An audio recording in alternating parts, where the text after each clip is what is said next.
Қайырлы күн, оқушылар. Бүгін сендермен тармақталған алгоритмді программалау тақырыбын өтеміз. Сіздермен бірге Мойынты жалпы білім беру мектебінің информатика пәні мұғалімі Сейіт Жәния Сайлаубайқызы. Сабағымыздың мақсаты Python программалау тілінде тармақталған алгоритмдерді жазу. Бағалау критерийлері: алгоритм түрлерін біледі, шартты алгоритмдерге мысалдар келтіреді, Python программалау тілінде тармақталған алгоритмдерге мысалдар келтіреді. Экранға назар аударып, видеоны мұқият тыңдап, қарап шығайық. Мен қандай баға алдым екен? 75 балл, бірақ баға көрінбейді ғой. Қалай есептеймін? Тест нәтижесі 75%. Жалпы ұпай 75 балл 100-ден. Уайымдама, біз саған көмектесеміз. Егер ұпай 90-дан үлкен немесе тең болса, 70-тен үлкен немесе тең болса, баға 3. Шарт арқылы мен 4 деген баға алдым. Мына қараңдар, 4. Жақсы баға. Қатты қуаныштымын, достар. Видеода көргендеріндей, барлық алгоритм сызықтық болуы мүмкін емес. Күнделікті өмірде бір шартты таңдауға байланысты қандай да бір әрекеттерді орындауға қажет болатын жағдайлар жиі кездеседі. Мысалы, студент тест тапсырды. Ол өзінің қанша баға алғанын білгісі келеді. Компьютер оған жинаған ұпайын балл түрінде ұсынады. Мұндай жағдайда алгоритм тармақталу құрылымы қолданылады. Тармақталған алгоритм дегеніміз шарттарға байланысты бірнеше әрекеттер тізбегінен бір әрекеттің орындалуын қамтамасыз ететін алгоритмдік құрылым. Тармақталған алгоритмнің толық және толық емес блок схемасына назар аударайық.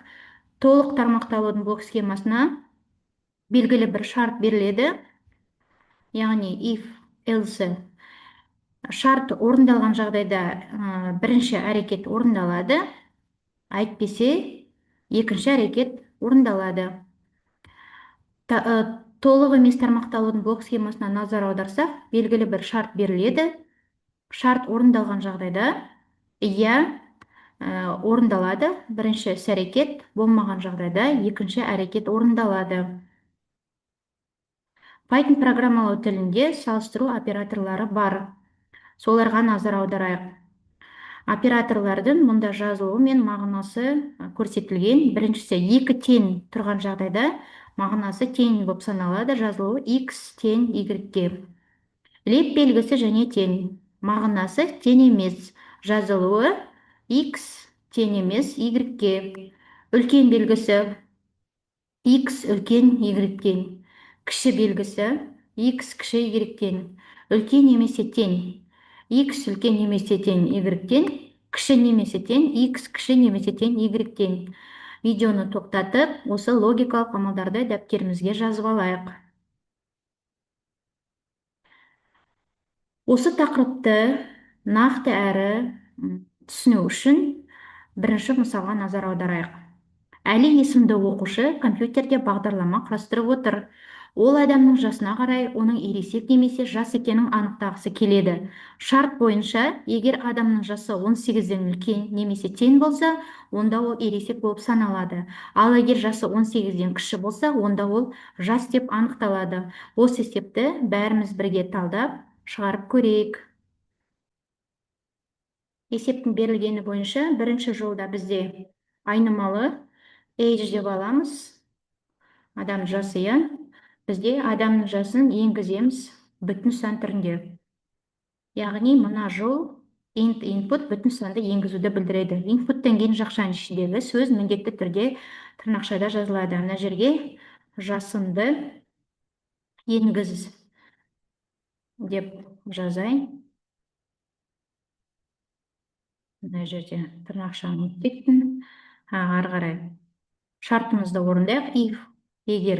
Егер age үлкен немесе тең 18 жас болса, print экранға нәтижесін ересек деп шығарып береді. Әйтпесе, print экранға нәтижесін жас деп шығарып береді. Жас деген сөздің орнына басқа да алуға болады, немесе бала деп те болады. Енді есептің нәтижесін тексерейік. жасынды енгіз деп шықты. Енді осы жерге жасымызды енгізейік. Мысалы 20 жас бізге ересек деп шығарып берді. Есебіміз дұрыс. Екінші мысал, студент тест тапсырды. Ол өзінің қанша баға алғанын білгісі келеді. Компьютер оған жинаған ұпайын балл түрінде көрсетеді. Студент тест нәтижесінде 75 балл алды. Осы екінші мысалды бірге шығарып көрейік. Есептің берілгені бойынша скор ұпар деп алайық. Int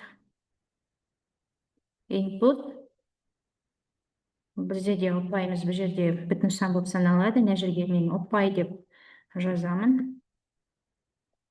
Ары қарай шартымызды орындайық. If скор үлкен немесе тең 90 балл болса, нәтиже экранға баға 5 деген хабарлама шықсын. If скор үлкен немесе тең 70 балл болса, экранға нәтижесі print баға 4 деп шықсын. Әйтпесе else экранға нәтижесі баға 3 деп шықсын.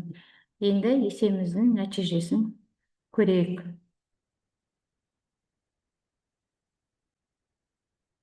Ұпай 75, баға 4.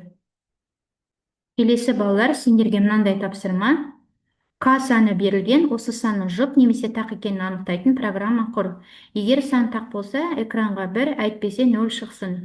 Мысалы, 17 санын енгізсек, бізге нәтижесінде 1 шығарып береді, себебі 17 бізде тақ сан, ал біз 2 санын енгізгенде нәтижесін 0 деп шығарып береді. Видеоны тоқтатып, осы есептің программа кодын өзіміз құрастырып, төмендегі сілтемеге өтіп, есепті шығарамыз.